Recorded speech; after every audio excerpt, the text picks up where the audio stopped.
Old Doc's luck is finally turning around. Got a holocall from this ravishing Ratataki I knew on Hutta.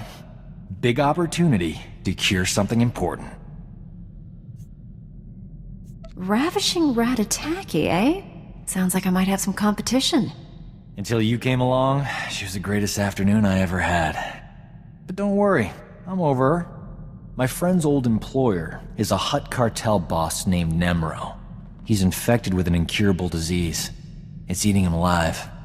Literally. No one's ever cured what Nemro has. He'll pay top credits to any doctor who can save his life. This is my big chance. You never said you were in this for the money. The credits are just a bonus. The real reward is my name on every Hutt's lips from here to the deep core. Turns out, I studied this disease back in medical school.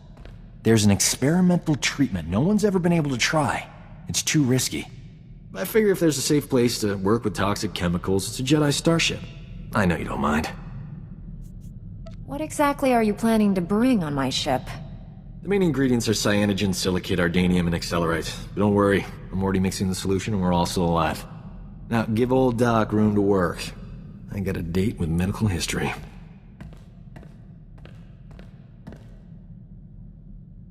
The treatment formula's ready. Good thing. Nemro's half the Hutt he used to be. My friend's on her way to help. How's my hair? These clothes fit all right? Old Doc's gotta look his best for the historical record. History will remember you as a handsome man. Sure. But what about dashing and intelligent? Forceful, yet sensitive, huh? That's what people expect from a doctor. When I save Nemro's life, the hollow journalists will be all over me. Oh, here she comes. Look at you, gorgeous. Love the new tattoo, huh? Nice gun. Let's get this over with. I don't enjoy playing hostage. Not for you, anyway. I need to make sure Nemro doesn't try to keep me all to himself after I cure him. Hutts occasionally confuse gratitude with kidnapping. Nemro's got a soft spot for my friend. I'm paying her to stay here as my hostage while I fly to Hutta. Brilliant, huh? What's the going rate for a professional hostage? She charges by the minute. Worth every credit. Sit tight while I take care of business. I'll be back in no time. But before I become the most important medical specialist since Chorus Vondar, how about a kiss for luck? You'll get something much better than a kiss when you get back. Now that's a heroic send-off. Nemro will be healthy as a rancor in a meat factory. Or my name isn't Doc. Word to the wise. Every girl is allowed one indiscretion. Doc counts as two. If you have a story to share, I'm all ears. It's nothing you haven't already learned for yourself. Anyway, that's enough polite chit-chat. Is there anything interesting to eat on this rust bucket? I'm famished. I did it! Nemro's gonna live. The disease is cured. He's already regenerated lost tissue and organs. Wonderful news. I can leave. It's been amusing. You're not gonna stay and help us celebrate? Ha! No. You did a great thing today. You cured an incurable disease, saved a life. Even better, I saved someone famous. That's the kind of story the Journal of Xenomedicine loves. I couldn't have done it without you. I'm putting your name in the special thanks section of my article, at the top even.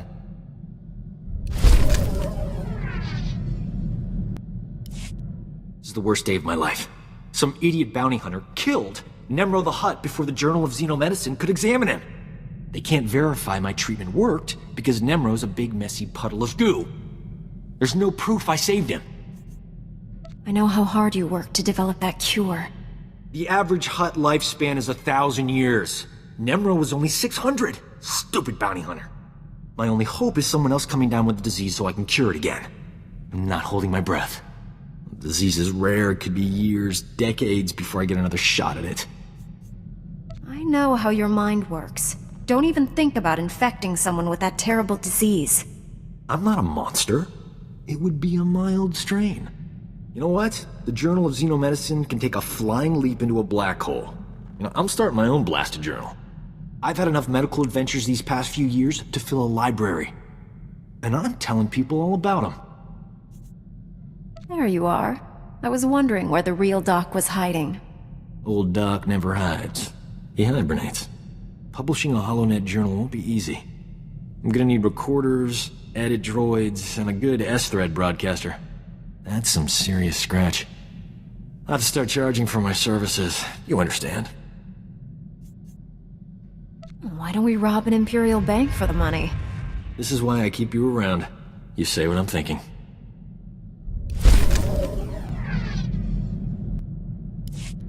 If someone was going crazy, would your Jedi powers let you know? I don't need Jedi powers to see you've been avoiding me lately. I haven't avoided you at all. Believe me. Thing is, I've been thinking about someone. A lot. I can't get her out of my head. It's not normal. Sounds like you're developing real feelings for her. She must be special to you. Doc doesn't develop feelings. But she is special. If I'm going crazy, I don't want to be the only one. You think she might feel the same way about me? She keeps coming back, despite her better instincts. That can only mean one thing. Normally I'd kiss you for talking like that. But I'm trying to do this right. There's a reason we never stopped with just one kiss.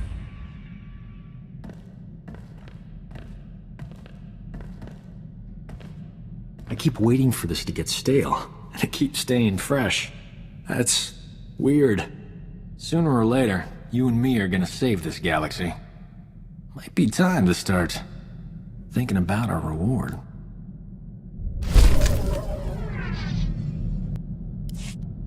Alright, you win. Here's the deal. I'm good-looking, smart, and charming. I'm a top-flight medical specialist who does charity work. I've completely stopped looking at other women, which should be physically impossible. Bottom line, I'm pretty sure I love you. The galaxy could end any second, but that's no excuse not to get married. Can't believe I just said that. You didn't actually propose. I can't tell if you're applying for a job or just babbling. Knew I should have written this down. I want us to spend the rest of our lives together, like the Wookiees. I'm asking you to make an honest man out of me. I don't know about the honest part, but I'll happily spend the rest of my life with you. Seeger, get your shiny tail out here! It's a go! I am Ceremony, Gala, and Ritual Droid designation CGR-80. You may call me Seeger. Shall we begin your joining? Have you been hiding on my ship? I need to chat with Sergeant Rusk and Kira about security. Please. They're no match for old Doc. I've had Seeger on board for weeks. Please hold hands while I recite the terms of bonding. In all the galaxy, there is no greater force than true love. Love sustains, nourishes, and protects. Without love, the galaxy would be cold and empty. Your bond lends fire to the stars, dissolving the darkness. Do you take this man as your husband, to cherish for the rest of your days? I do. Now and forever. Do you take this woman as your wife, to honor in word and deed? Definitely and always. We married yet? May your love transcend time, distance, and all barriers between. The terms of bonding are complete. You may now kiss.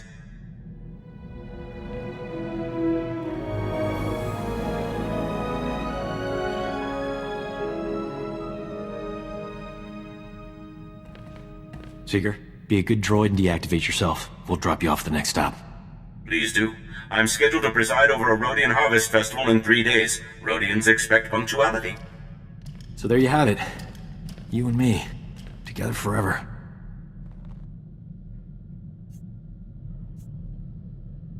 I never imagined it happening like this. But now, I can't imagine it any other way.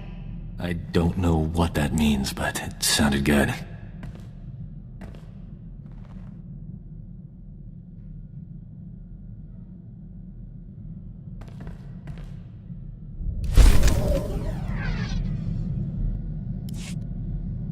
Funniest thing, that thrill I used to get from saving a patient, it's gone. Once you're saving the galaxy, nothing else compares. I mean, How many doctors get to say they saved a septillion beings? I'm thinking it's just me. Not many doctors have married a Jedi either. That's a different kind of thrill. Point is, if you hadn't taken me along for this ride, I would have missed out. I appreciate that. In fact, I am offering free medical care for you and anyone else you want. Lifetime guarantee. Free medical care for the galaxy will make us even. Did I say free? I meant, steeply discounted. I've also figured out a way for us to have children without having to explain it to anyone. Those robes you people wear are pretty spacious. I'm betting we could hide a little dock under them. We can't even consider children until the Emperor's been dealt with. After that, I'll put serious thought into your proposal. I'm a big fan of thinking myself. Can't wait to put our heads together. I'll make a great dad. Think of everything I can teach the little scamps.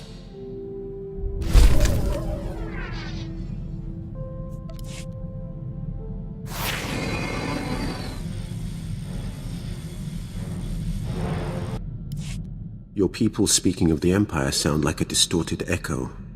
When I was born, we thought the rest of the galaxy to be mystery and legend. We had been alone for 1,000 years. What was it like? I can't even imagine. We were what you made us. In my youth, Jedi were how you threatened errant children. Obey your masters or the Jedi will obliterate you. For thousands of years, we had total control of 100 star systems. Then the Jedi drove us to the farthest fringe of the galaxy. The Emperor had subjugated thousands of species. Every non-Force user was enslaved. They were safe and served to their own capability. This is hardly worth debating. I gain nothing from understanding how your Republic's fools view the galaxy. I am surprised that once your council finishes its brainwashing, any Jedi has a spine left to oppose the Emperor. Perhaps you are young enough to still cultivate the strength of the Sith. If you came here to turn me to the dark side, you'll be disappointed. I came to defeat the Emperor. Turning you to the dark side is purely for my own amusement.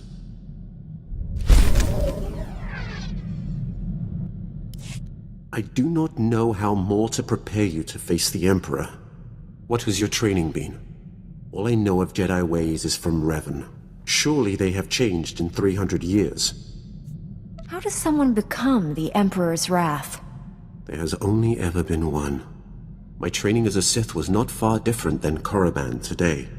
Only my visions set me apart, made them bring me before the Emperor. In his presence, I first saw who he was and what he planned. It must have taken great will to conceal such thoughts. Showing anything but submission would have been my death. I alone could not defeat him, so I chose to wait for one who could.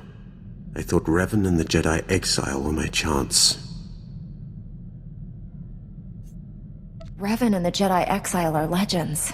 What were they like? It should not have surprised anyone that Revan turned Sith. He knew you cannot fight the dark side without understanding it. The exile was harder to read. Even with all she had done, she never trusted herself. With Revan, she was his student again. I liked them. I would have served them, but my vision told me they would fail.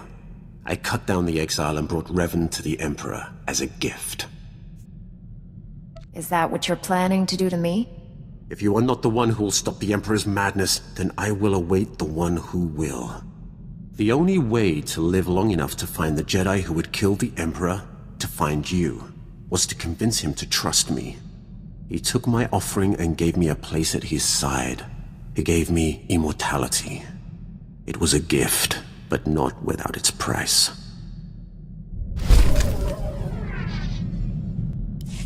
It has been enlightening to spend so much time among you and your Jedi. For 300 years I have spoken to no one but Sith, and they do not change.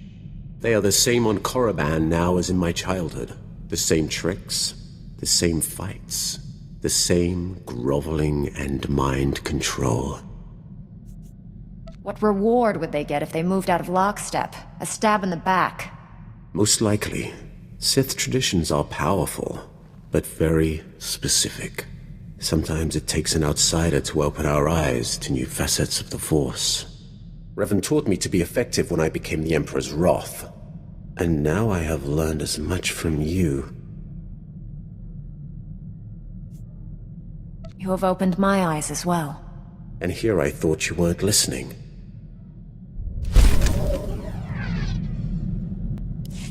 I have sought the Emperor's death for so long, yet I cannot picture the galaxy without him.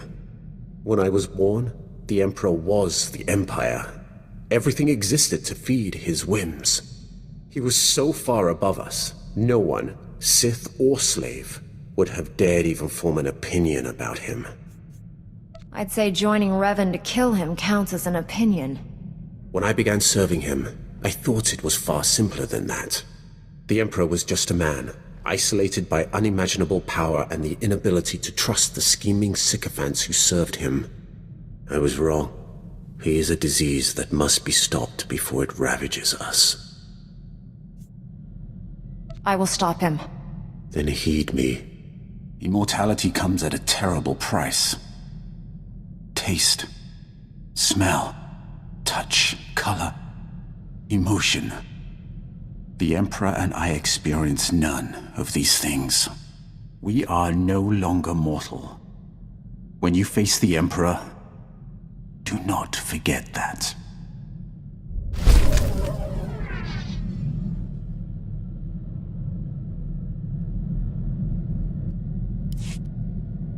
I now understand why your council tries to control your pleasure as well as your anger. Pleasure is a far more powerful motivator.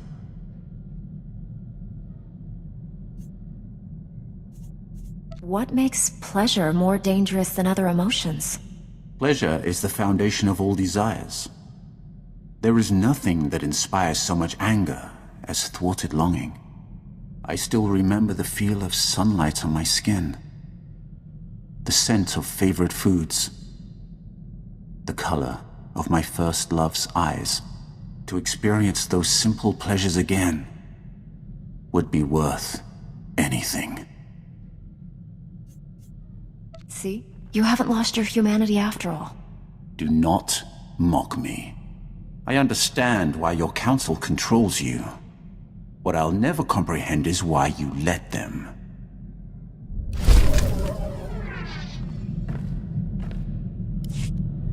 You have surprised me, Jedi.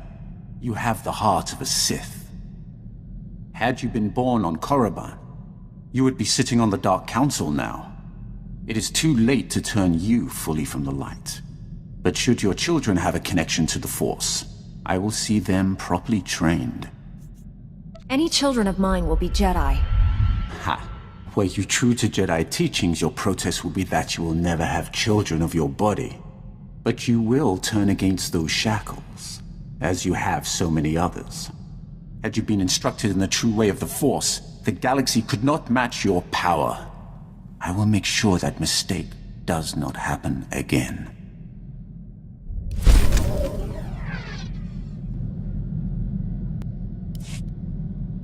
Lament? Master, my combat efficiency rating is down 4.27 points from my previous self-diagnostic. In organic terms, I am losing my edge. If this decline continues, I will be unable to function in less than 2 standard months. There must be some way to fix you. We just need to figure out what's wrong. Hypothesis. I believe the reason for my inefficiency is due to unfulfilled subroutines still running in my processors.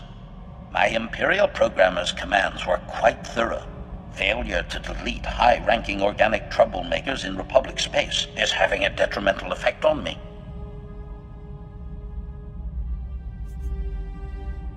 Is there a way to delete these subroutines without impairing your functions? Alert. The subroutines are deeply embedded in my behavioral circuitry matrix. The processes cannot be removed, only terminated. Strategizing.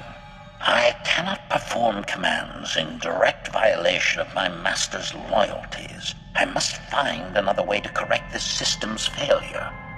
In the meantime, any activity using my combat processors will slow further degradation.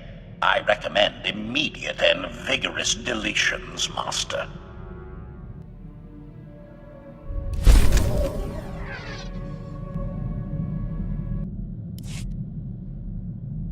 Announcement. Good news, Master. I have discovered an exploitable flaw in my Imperial programming. My efficiency-reducing subroutine only specifies I delete high-ranking troublemakers in Republic space. The exact political affiliation is undefined. By deleting troublemakers who fit my target profile, I can restore my functions to full efficiency and benefit the Republic. Win-win.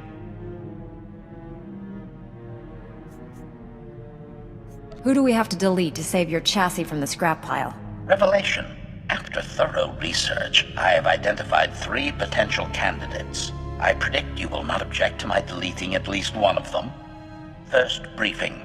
Lord Cineris is the Empire's top assassin, personally deleting 49 Republic officials. His current assignment is the Senator from Ord Mantell. I will follow the Senator closely.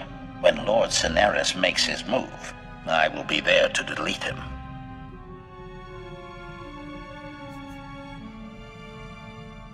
I assume you'll ensure the Senator from Ord Mantell survives? Appeasement. The thought had not occurred to me, Master, but I will happily add it to my mission parameters, if you insist. Second briefing. Hinto Salisbury is a major Republic defense contractor. He is also a traitor who sells military secrets to the Empire. Salisbury spent his ill-gotten credits constructing an allegedly impregnable space station. I will expose its one security flaw by deleting him.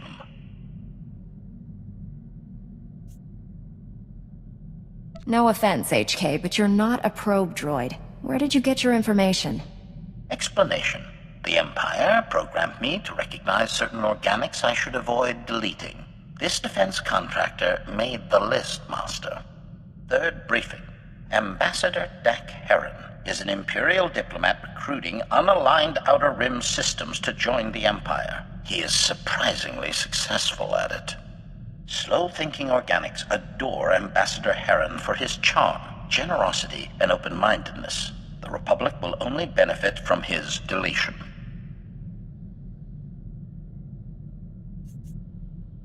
We don't need any more systems falling to the Empire. Confirmation. According to my projections, Ambassador Heron will increase Imperial-friendly territory over 24%. His removal would cripple the Empire's diplomatic efforts. Summation. Deleting any of the targets I described would fulfill my programming and terminate my efficiency-reducing subroutines. As my master, you should direct my efforts. Who shall I delete? The Sith assassin, the Republic traitor, or the Imperial diplomat? You'll have a lot less trouble deleting an ambassador than those other 2. Make it quick. Agreement. As you wish, Master. Efficiency is best. Farewell. To fulfill my programming, I must complete this mission alone. I will return once the troublemaker has been dealt with.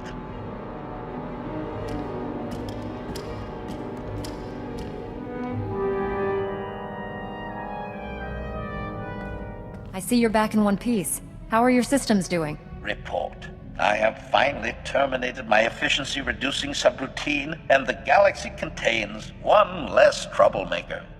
Qualification. I only wish my deletion techniques had not been so subpar. I measured an abysmal 52.09% efficiency.